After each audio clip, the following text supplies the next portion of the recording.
We provide you the platform to turn your dreams into reality. Give wings to your aspirations with KR Mangalam University. चलिए SD मुनि sir का रुख करेंगे। SD sir, Trump की बात करें तो अमेरिका की तरफ से जो टैरिफ भारत पर लगाया गया वो 50% लगाया गया, चीन पर 30%, कजाकिस्तान पर 50%, तमाम एससीओ देशों पर ये टैरिफ लगाया गया। ऐसे में अमेरिकी दबाव को कम करने के लिए मंच पर साझा तरीके से एक साथ आकर क्या अमेरिका के लिए अभी एक बड़ा दबाव यहां से समझा जाए? देखिए, अमेरिका बहुत क्लोजली वॉच कर रहा है। एससीओ की मीटिंग, जो जनरल मीटिंग है, उसको छोड़ दीजिए। जो उसका अहम मसला है वो है बायलेटरल और ट्राइलेटरल मीटिंग्स भारत, चीन और रूस के बीच में।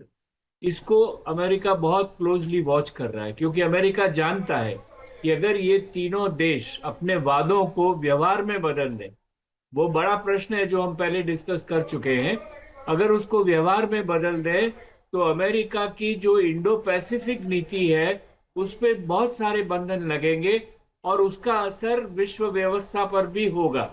जैसा पुतिन भी बात कर रहे थे, शी भी बात कर रहे थे, आईएमएफ की बात कर रहे हैं, वर्ल्ड बैंक की बात कर रहे हैं, इन सब करेंसीज की बात कर रहे हैं, ट्रेड की बात कर रहे हैं, इन सब को लेकर बहुत असर होगा।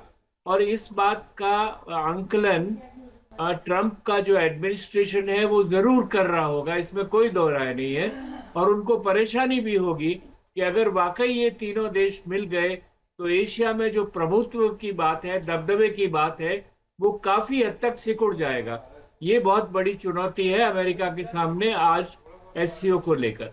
मुनीर सर, यही बात मैं शांतेश सर से भी थोड़ी देर पहले पूछ रही थी कि वो कंडीशंस क्या होंगे, क्योंकि सर क्या वाकई अगर आप रूस को एक पल के लिए साइड रख भी दीजिए, अगर आप चीन की बात कीजिए तो उस पर कितना विश्वास किया जा सकता है? सर, क्या हम गलवान भूल जाएंगे? क्या हम अरुणाचल प्रदेश में वो जो गाँव को जिस तरीके से बचाया जा रहा है, जिस तरह से विस्तारवाद हो रहा है, या वो ऑप्टिकल फाइबर मैन्युफैक्चर की अगर हम बात करें, तो क्या ये सब हम भूल जाएंगे? सर, वो क्या कंडीशंस होंगी सर जो आप कह रहे हैं कि ये तीनों साथ आ जाते हैं, वर्ल्ड ऑर्डर अगर बदलने की बात हो रही है तो?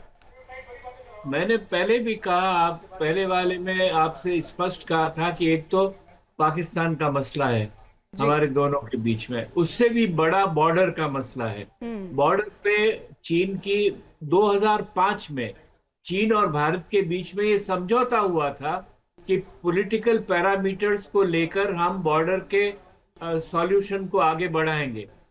चीन ने कुछ नहीं किया। 2005 के बाद, 2007 के बाद कोई बात ही नहीं कर रहा उसके ऊपर। तो इसलिए जो वादे हैं उनको व्यवहार में बदलना होगा बॉर्डर पे। और तीसरा, ट्रेड के मामले में भी हम लोग पिछले करीब 10-15 साल से बराबर बैलेंस डेफिसिट जो हमारे पक्ष में वो बढ़ रहा है हमेशा से, और देख रहे हैं कि पीछे लगातार सालों से वो बढ़ा जा रहा है। उसके लिए चीन को अपना मार्केट जो है वो भारतीय पदार्थों के लिए खोलना पड़ेगा, और खाम के जो सामान वो तीसरे कंट्रीज के थ्रू भी भारत के साथ सीधे भी भेजता है, उसके ऊपर भी कुछ न कुछ नियंत्रण लगाना पड़ेगा।